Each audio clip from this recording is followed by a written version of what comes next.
Good morning. I'm so happy to see you today and online. I'm Susie Harris. I'm your Sunday Service Associate, and we welcome you to the Morristown Unitarian Universalist Fellowship.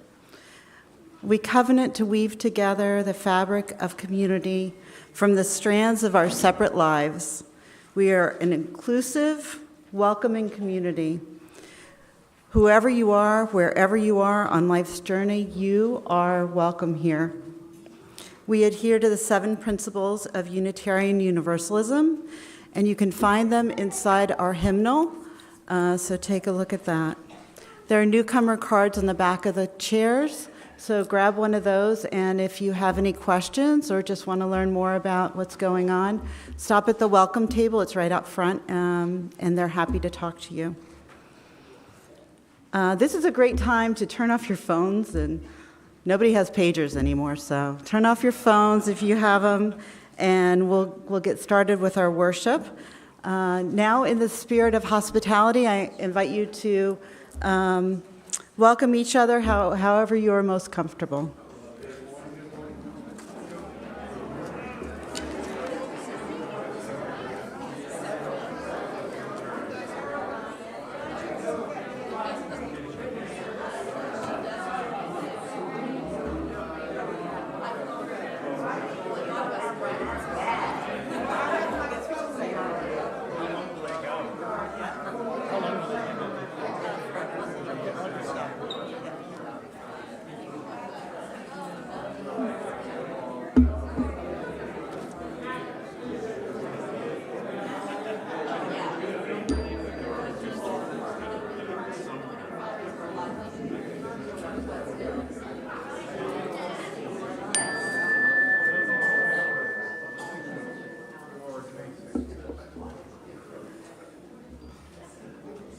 So you know what, I know I'm in the right place because I saw you were all having a lot of fun talking to one another.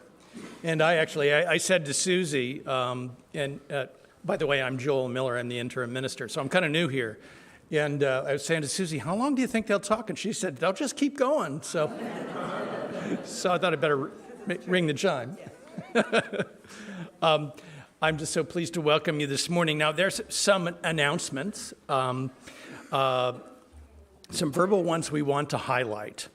One of them is I have a Getting to Know UU class on Saturday, October 22nd from 9 a.m. to 12 p.m. You can talk to some of the folks at the welcome desk if you would like to attend. You don't have to be new. You can have been coming here 50 years, or you can have been coming here 5 minutes. So, however, I would love for you to join us that Saturday morning. All ages are welcome. Next Saturday, we're having a concert and a party. Back in the Swing of Things concert by our own fellowship members, Daryl and Mary Courtley. Music from the American Songbook, or inspired by the American Songbook. Makes me want to sing. Do y'all know that song, Ain't Got a Barrel of Money, maybe we're ragged and funny, but we'll travel along, singing a song, side by side. Damn, you guys are great. You even know that, and you sing it well. That's too fun. Free, because we just got to get together. And the service auction. Now, I love service auctions because you can just decide, I'm going to set, I have 8 places I can fit in my table. Your table can be in your apartment, or it can be in a park, shelter. Or where? Or it could even be here. Oh, it could be here at the fellowship. Yeah, really cool. I know people who do hikes. Now, so anything you can think of, I actually have submitted for the auction, the services auction, the topic of a service, of a sermon. Winner's choice. Comes with a lunch or dinner for 2, up to 2. Actually, I could be easily convinced to more. You want to invite more people, let's do it. Because what fun to talk about a service. The only limitation on this, conclusions do not come with the deal. Can't guarantee any conclusions. So There's lots of other great announcements. They run before the service, and if you can find more of the announcements that we have, you can look at the calendar or the online order of service. Got all kinds of news in it.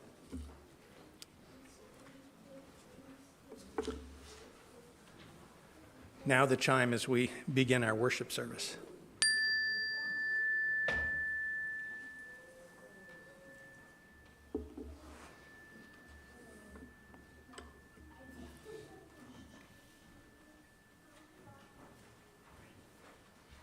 So I am thinking about stories this morning, and especially how stories are part of how we understand ourselves as people. We tell stories about our own lives. Our parents tell us stories about how we were born. Your mic is muted. The mic is muted. I swore I didn't push that button.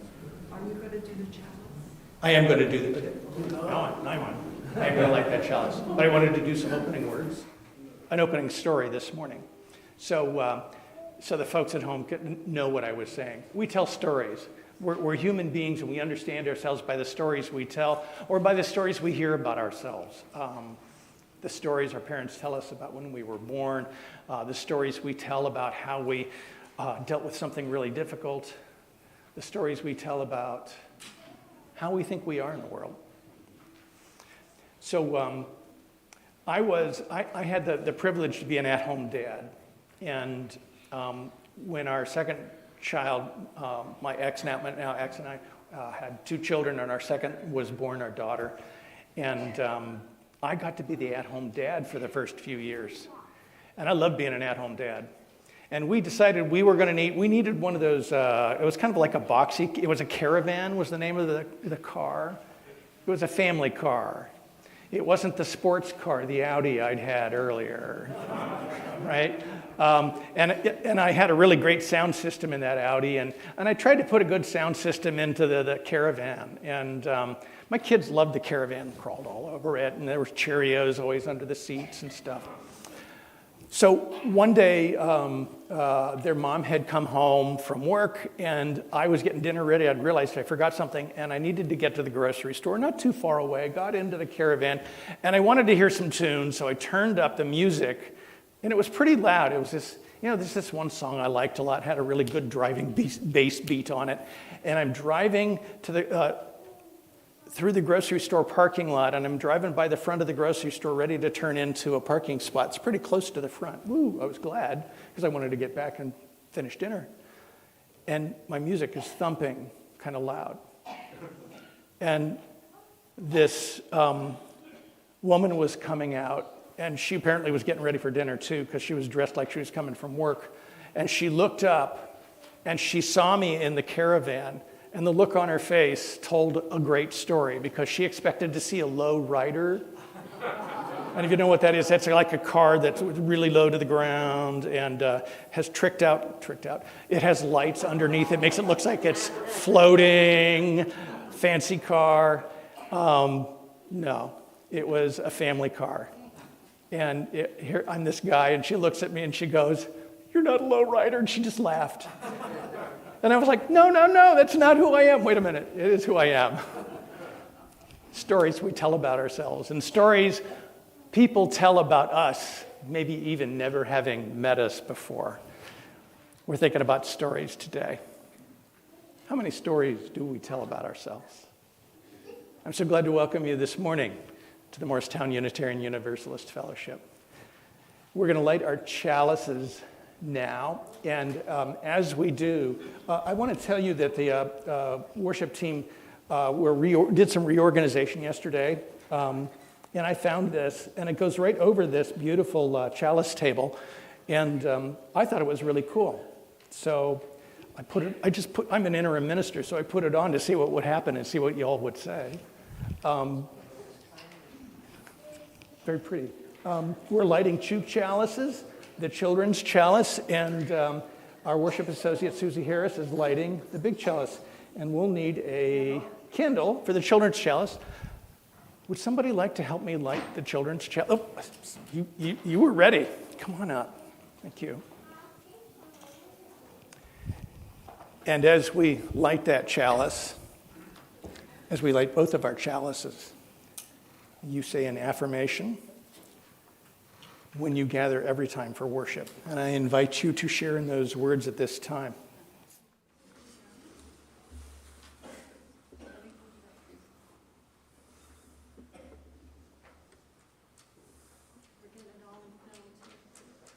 It's getting there.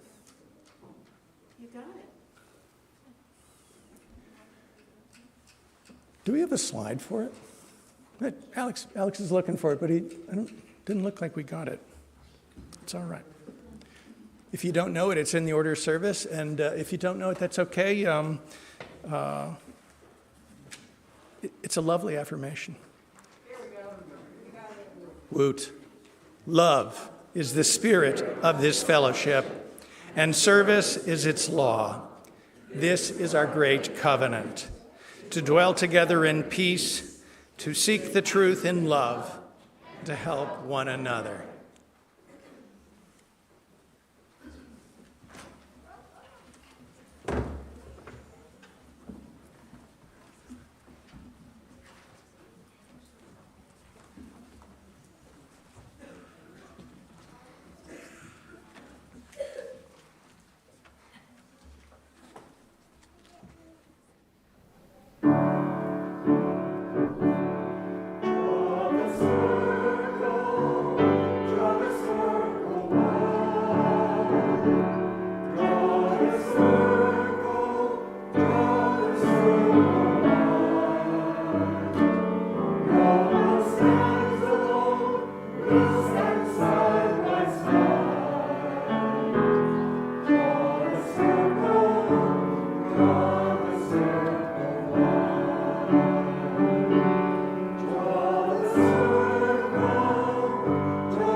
So I'd like to tell another story, and if you are young or you are young at heart, I'd love to have you come up and help me tell the story. Yeah, come on up.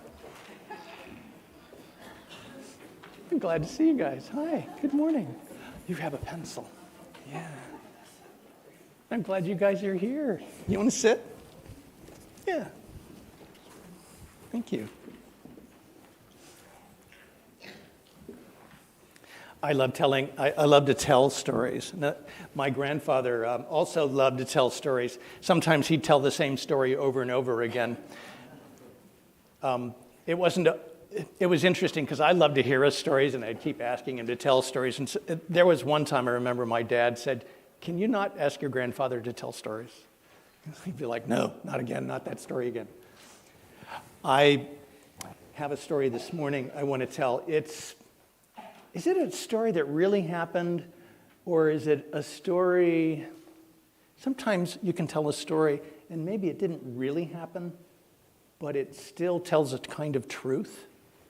This is a story about a boy who one day his dad came and said, "I would like to take a trip with you and go visit some family in the country."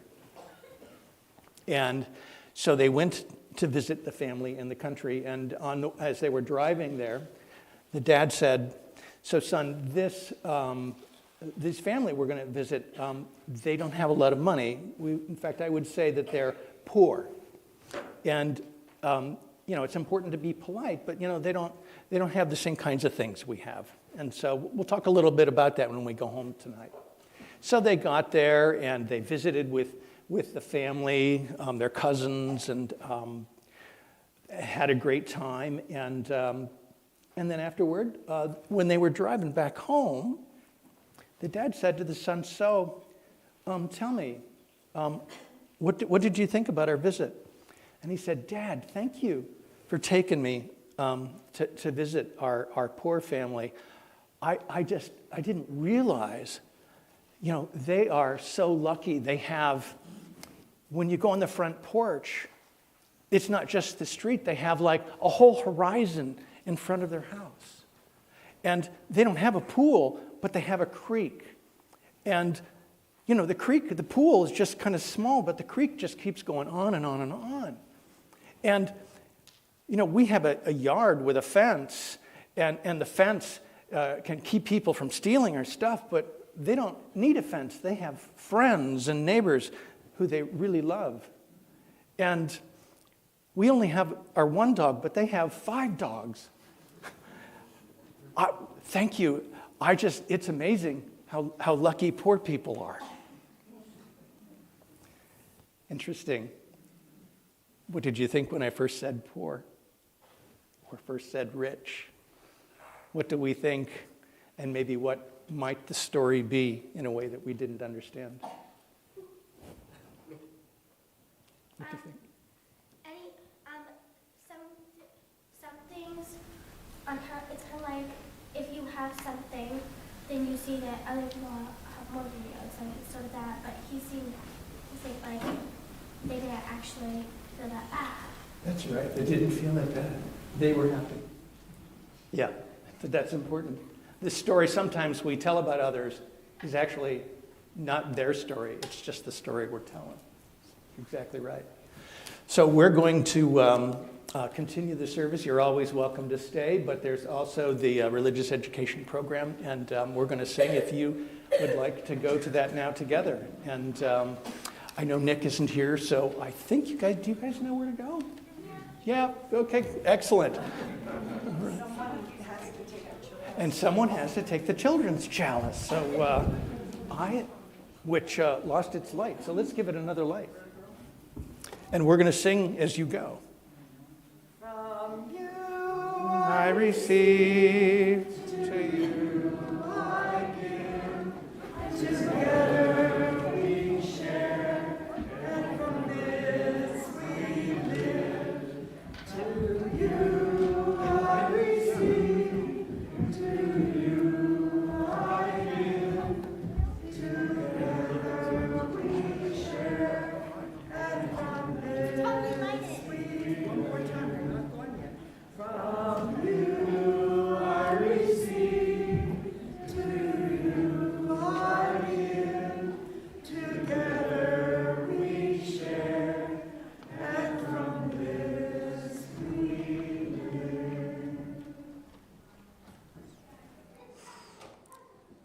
Continue to sing together. This hymn is number 1058, so it's in those blue-green hymnals, or the words are here on our screen. Be ours a religion. I invite you to stand in spirit or in body as you would like.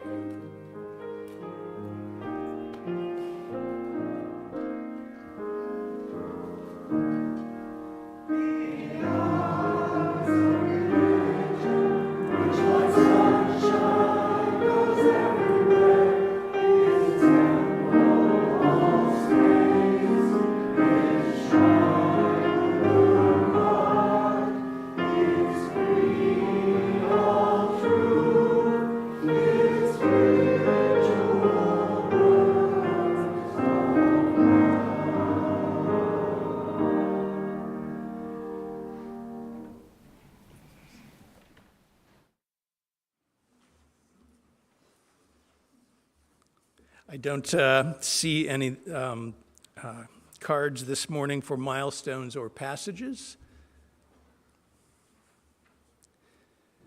Those are always available on the welcome table when you come in. And if you like to watch the live stream, I'm always very happy to get your milestones by email. You can email them to me, jmiller@muuf.org. Just make sure you email them by 10 p.m. the night before, so that that's the last time I am able to look at email before the service.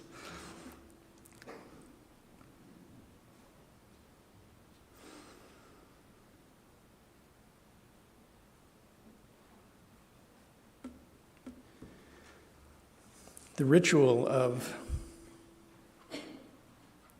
marking milestones, where we are on a journey, what passages we have made in life. The ritual is something we do together. We do it as we write together the stories of our own lives and the life of this community.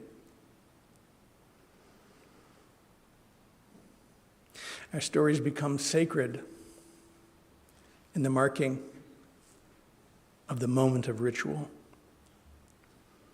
We realize the reality of the milestone, how we are changed, and what we do not yet know about who we are becoming.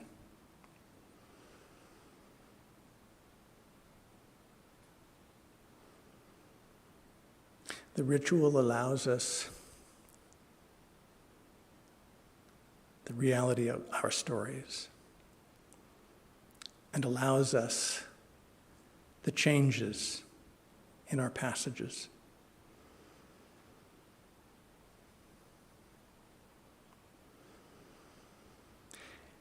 And in this moment of silence that follows the sound of the chime, may the unknowable, the unexplainable, and the new find their place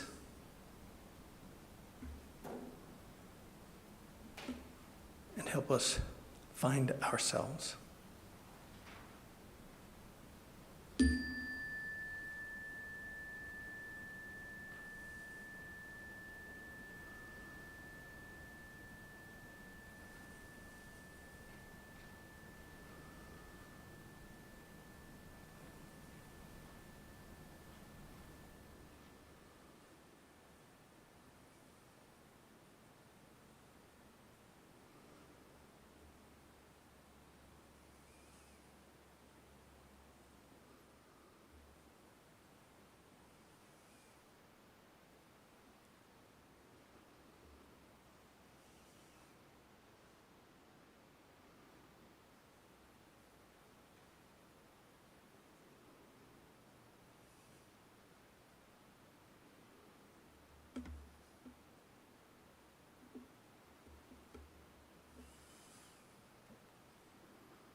for all that we share, spoken and unspoken.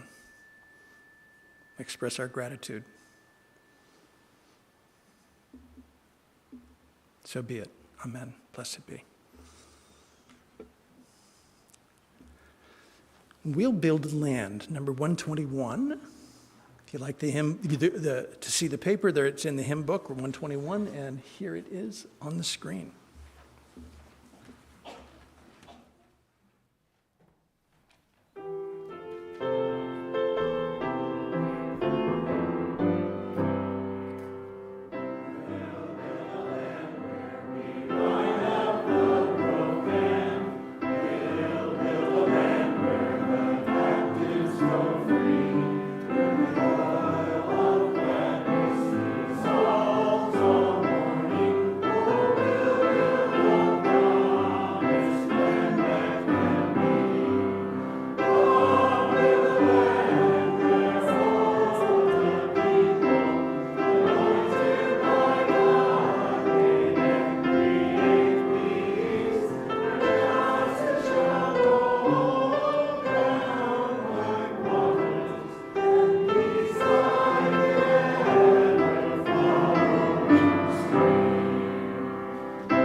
Give us the spirit of a child.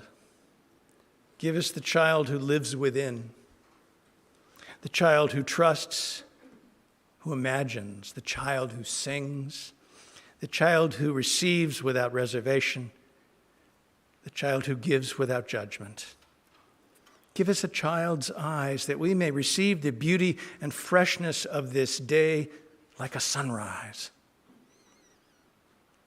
Give us a child's ears that we may hear the music of mythical times. Give us a child's heart that we may be filled with wonder and delight. Give us a child's faith that we may be cured of our cynicism. Give us the spirit of the child who is not afraid to need, not afraid to love.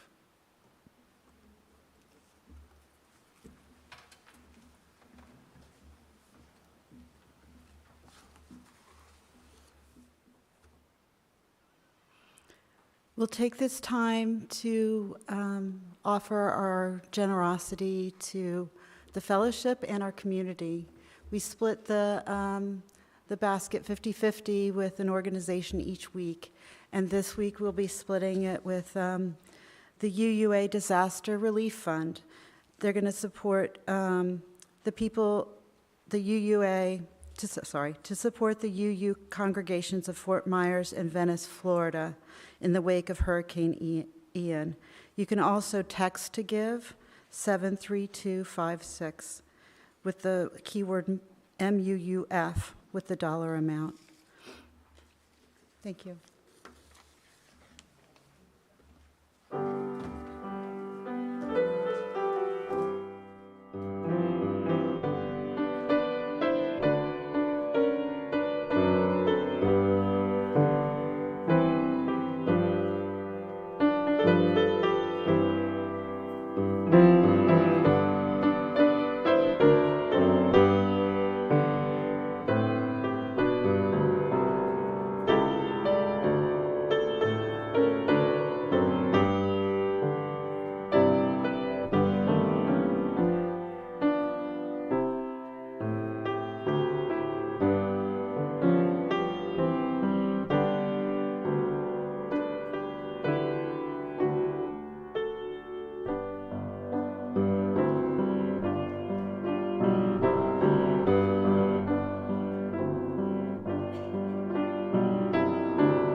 Some years ago, I was at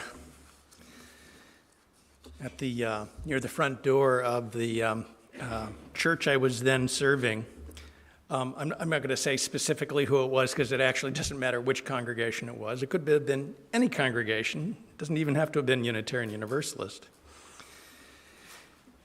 I was greeting folks, and I saw out of the corner of my eye a family come up, and they were greeted by some of the other folks in the congregation.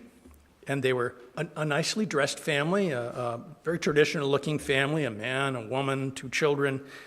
Had never seen them before.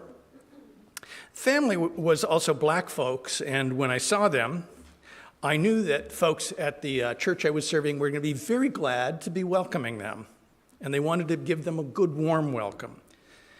And they did their best to give them a very good, warm welcome. They surrounded them and eagerly welcomed them. Yeah, did I say eagerly? They got love bombed. You know, it's not easy to welcome folks, especially on a Sunday to a religious service. A lot of folks, especially younger folks these days, they really don't know what to do with religion. There are a whole lot of evangelicals out there younger evangelicals who, after all of the political stances that the evangelical churches have taken, some of them completely, from my perspective and apparently their perspective, unjustified in terms of what it means to be Christian or a follower of Jesus. For them to come through the doors of a new sanctuary, a new religious home for the first time, got to be a very intense experience. Or like this congregation has so many stories of people coming through the door for the first time, people from who grew up in different cultures, different traditions, and they're coming into a place called a fellowship. What does it mean? Who are they going to meet? What are folks going to be like? We want them to be welcome. I know you want people to feel welcome when they come. I've seen that. And there's always also those challenges where also, especially after the crazy pandemic, we're seeing our old friends. It's really good to see them. I'm so happy to be standing in a pulpit in a room with you. Not to say we'll always be doing the live stream. Hi, y'all out there. But I'd really love this presence that we have. I remember once when I was still a student minister, and I went around getting every chance to learn how to preach that I could get. And I visited this one fellowship out west, and they had this tradition where they would begin the service by, they were a smaller group of people, so they'd begin the service by looking at the one or two people they knew were visitors, because they knew they were visitors. They'd stare at them, and then they'd smile, and they'd begin the service by saying, "We're so glad we have visitors this morning. Won't you stand up and introduce yourself?" Pure punishment if you're an introvert, right? I once stood with a new member of the Unitarian Universalist Church of Buffalo, where I'd been the minister for 11 years. And she had been a visitor for 50 years before she joined. And in all of that time, it was essential that no one ever asked her to stand to introduce herself. What, she then wanted to join the board? Yeah, that too, yeah, what would it mean? And she was just shy, So I was wondering, that nuance of how to greet people, welcome them, and yet let them be who they are. People come to Unitarian Universalism wanting to become more ourselves, more connected to others. And it's hard what is the nuance of how to greet people and make them feel welcome, but not love bomb them, not make any assumptions about who they are, the story of their lives? So a Nigerian-American writer, Chimamanda Ngozi Adichie. She is a Nigerian-American writer. She grew up in Nigeria, came to the United States. She calls herself a Nigerian-American. I first discovered her because I saw one of her books in a stack of books my daughter had when she was still an undergraduate. It was a book entitled "We Should All Be Feminists."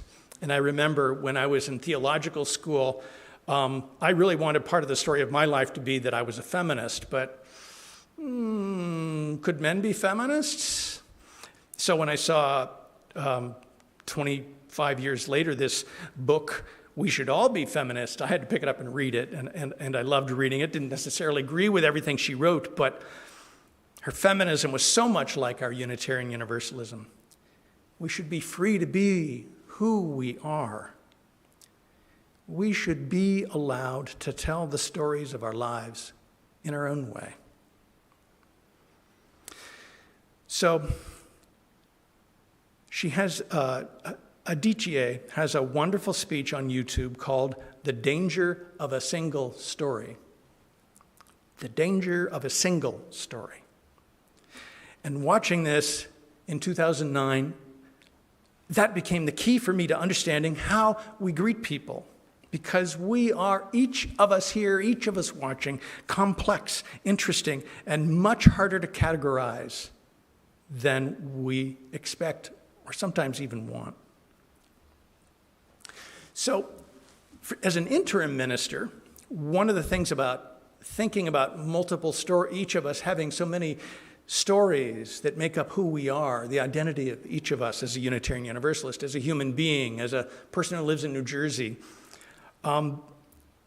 Next year, about this time, you're going to take a workshop, I hope, in which, and the title of the workshop is Beyond Categorical Thinking.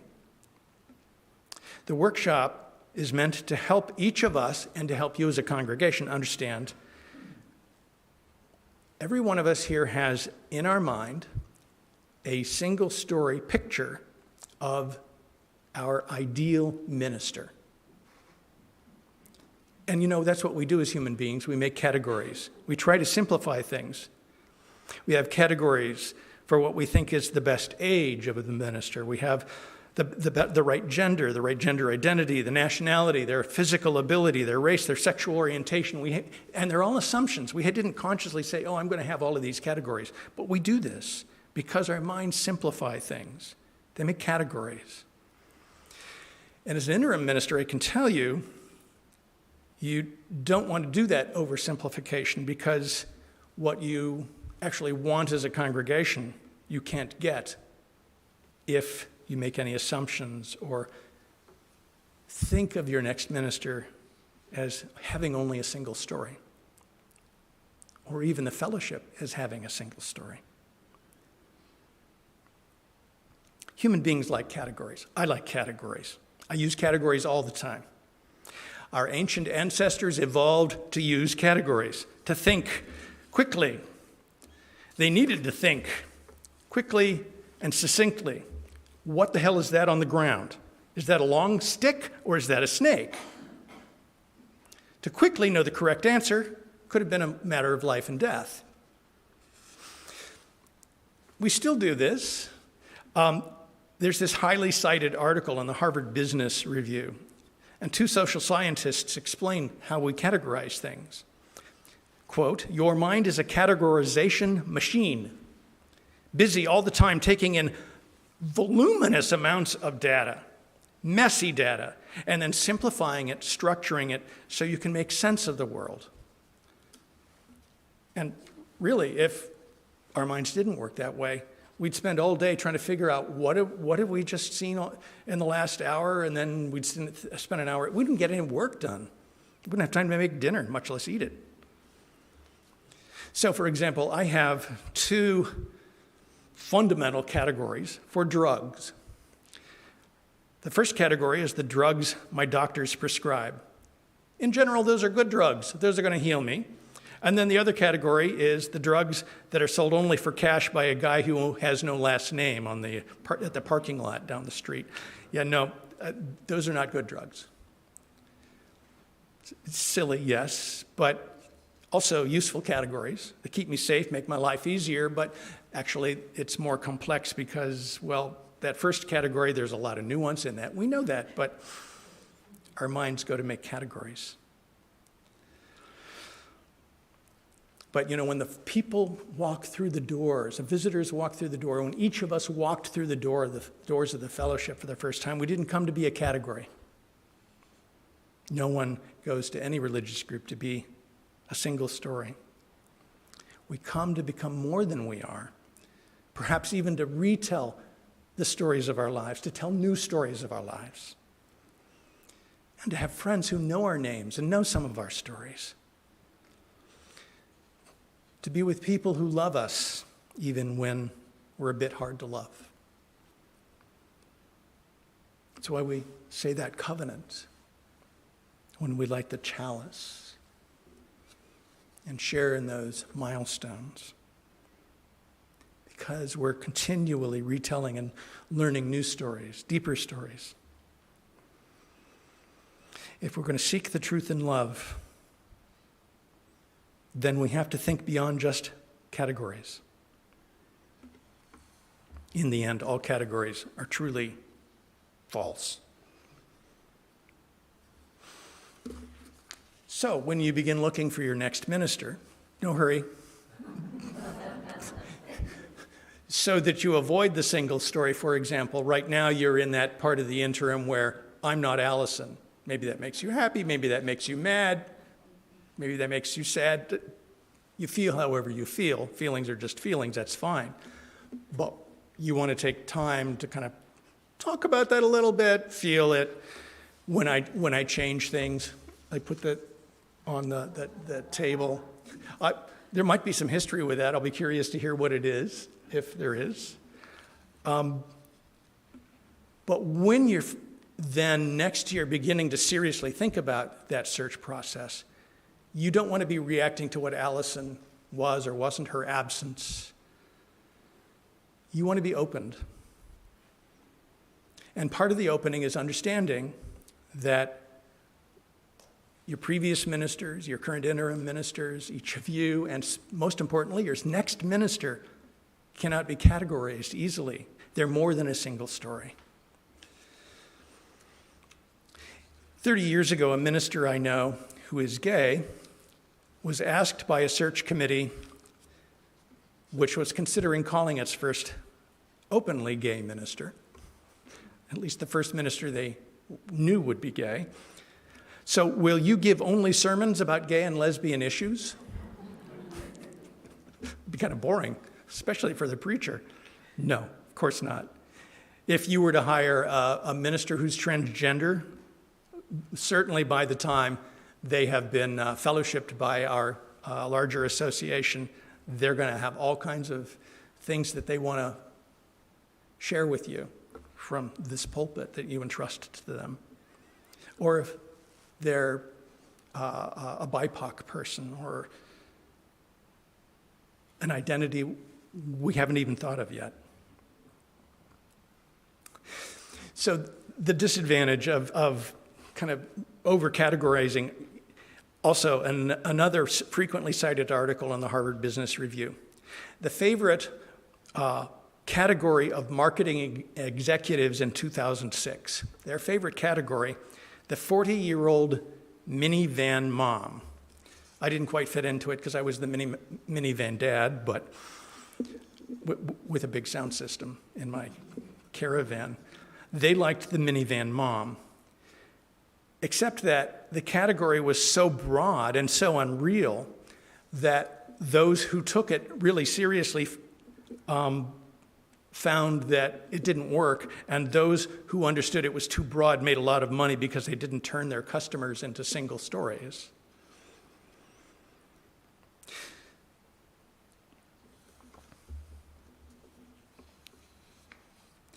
Chimamanda Ngozi Adichie describes how this flaw in human thinking also tends to be misused. It's actually part of the struggle that the United States is going through, and a lot of countries in the world are going through right now. Brazil, Russia, China. Powerful people tell and retell the stories of other people and narrow them down to single stories. They try to make their single story, as they tell it, the definitive story of others. And this is exactly how politics in America became polarized. Liberals and conservatives began telling simplified stories of one another, imagining each other in cartoonish and inaccurate categories. And having had the privilege to get to know people at profound moments in their lives and in deep and powerful ways, my experience is that we human beings are so much more alike than we are different. And it's the richness of our stories that reveals, ironically, that reality. So Chimamanda Ngozi Adichie now tells, in this famous TED Talk that I referred to, The Danger of a Single Story, she talks about a conversation she had with a college student about the illogical leaps we make from this narrow categorical thinking. She says, I recently spoke at an American university where a student told me it was such a shame that Nigerian men were physical abusers like the father character in my novel. I told the student that I just read an American novel titled American Psycho. And it was such a shame that all young Americans were serial murderers.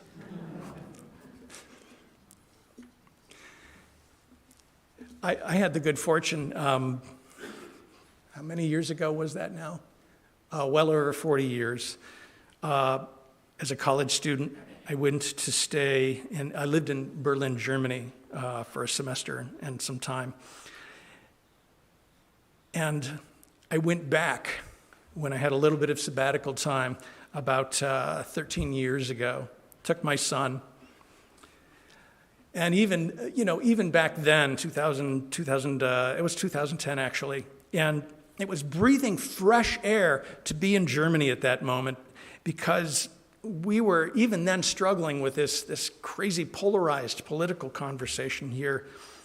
And at least at that point in Germany, they hadn't gotten the crazy right-wingers yet, and nobody took the real lefty communists too seriously. Too many of them had spent time as secret police officers, so they didn't really want to spend a lot of time with them. But the diversity outside of those extremes was amazing. And really, you really couldn't put them on a single linear line. I just loved it. Went into there's a building that connects the space that connects the Reichstag with their legislative building with the offices of the chancellor.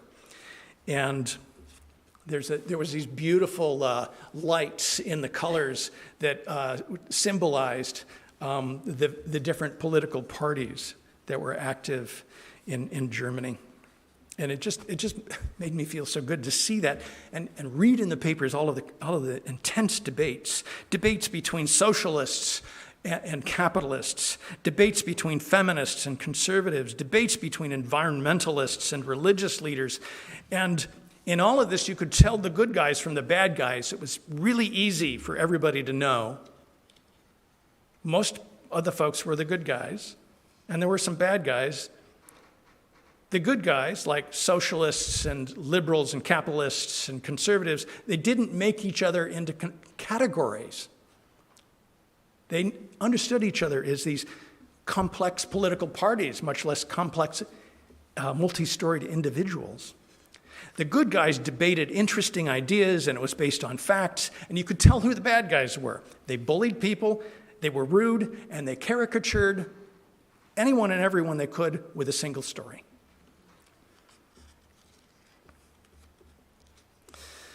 It was good to be back in Berlin, and one of the things I'm really enjoying, there's a number of folks here who actually get to go to work and travel to work in Berlin and know people there. One of the things I found when I first went, coming from to the two cultures of Ohio Midwestern and Southern Ohio Appalachian cultures, these are not blunt cultures. So I got to Berlin, and in Berlin, Berliners are blunt.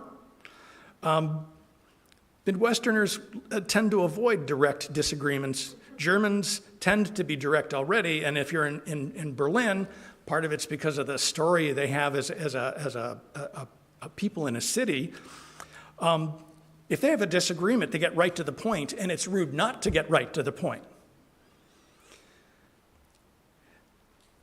So I think of cities as having soul, just as people have soul. Congregations have soul, and the city of Berlin has this soul. It's reflective of its past, and part of that soulfulness is that directness.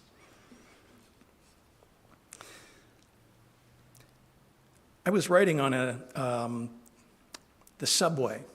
My son and I got on the subway downtown, a place called Alexander Plaza, in what used to be the center of East Berlin. And the summer that we were there in 2010, it was hot.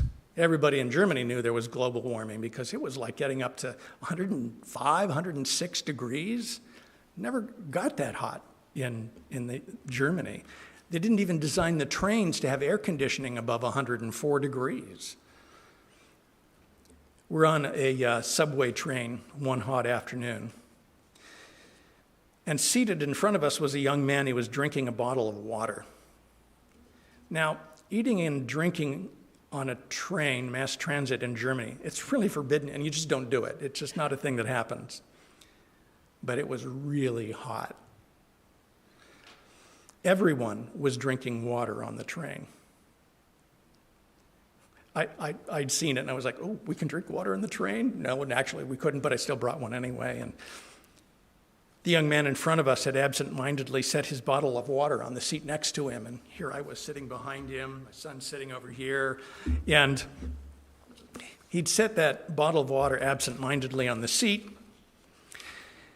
An older woman boarded the train. Shortly after we had taken our seats, she went to take the seat next to the young man, and there's this water bottle. And this Berliner looks down at the seat, and she goes, well, what am I supposed to do now? Look at this. You know, there's no eating and drinking on the train, right?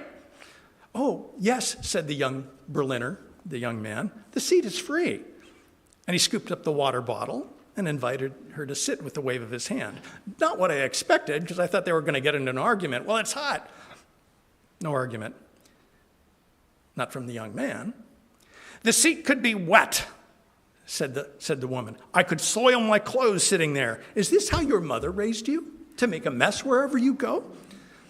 Now, the young man was being very polite, more polite than I expected. He was trying not to smile, which was a good thing to do, because if he had smiled, that would have definitely set off an argument. She continued to lecture him about food and drink on the train, and then he interrupted her and he said, would you like some water? It's very hot. No, I don't want some water. I want you to be more considerate. I have plenty of water. I've got another one here in my bag. And then the train lurched as it was getting going. The woman grabbed the handle on the seat. The young man brushed at the seat and he said, come on, it's completely dry. It's fine. The woman took the seat. It could have been wet. I'm sure your mother did teach you better. You know, my mom's been working in France 3 years now, he said. Oh, so far away, said the older woman.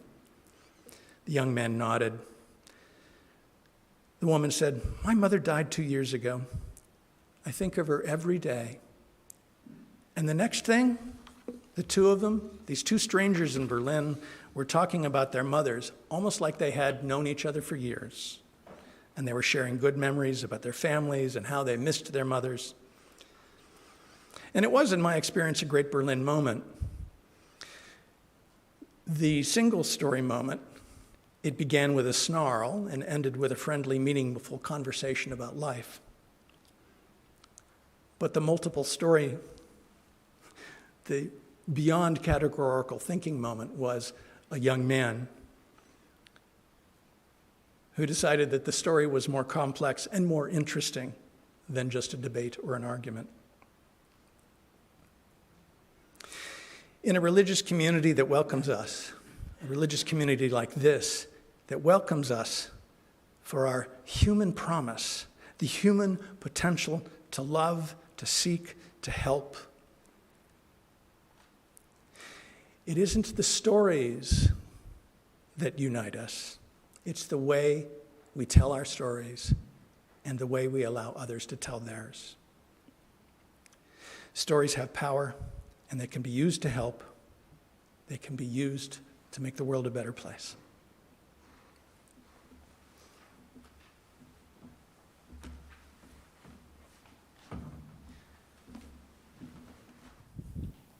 I'm hoping this is on.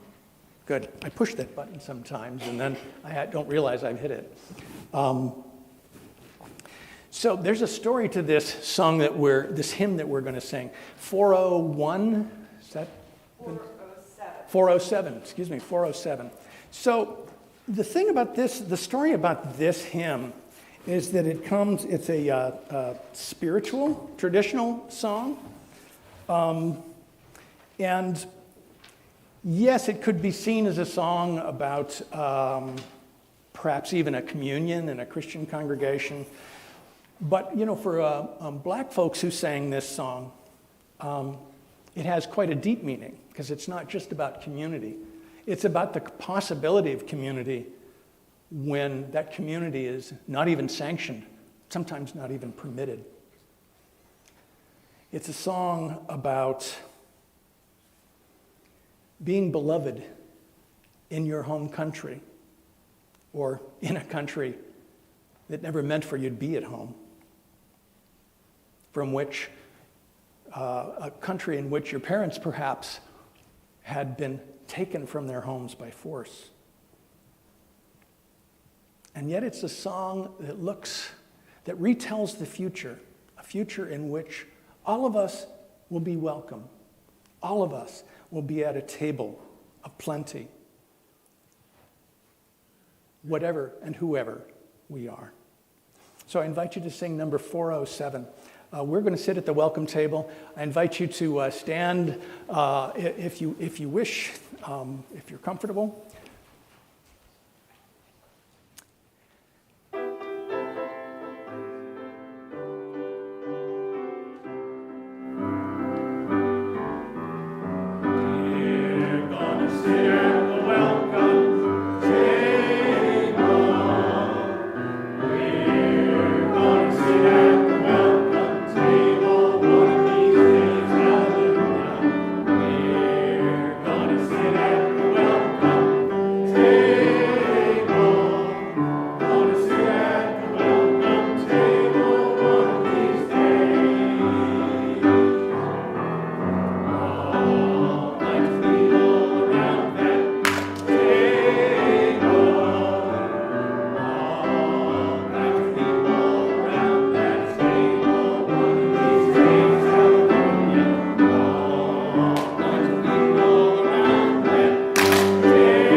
And as you go out now into the week and the world around us, know that the story we tell is one in which we are beloved, we are welcome here, we will and can be known. Go knowing we will be here and we will be together again. Take this light, shine it in a world that needs it. See you next week. Go in peace, be in peace.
So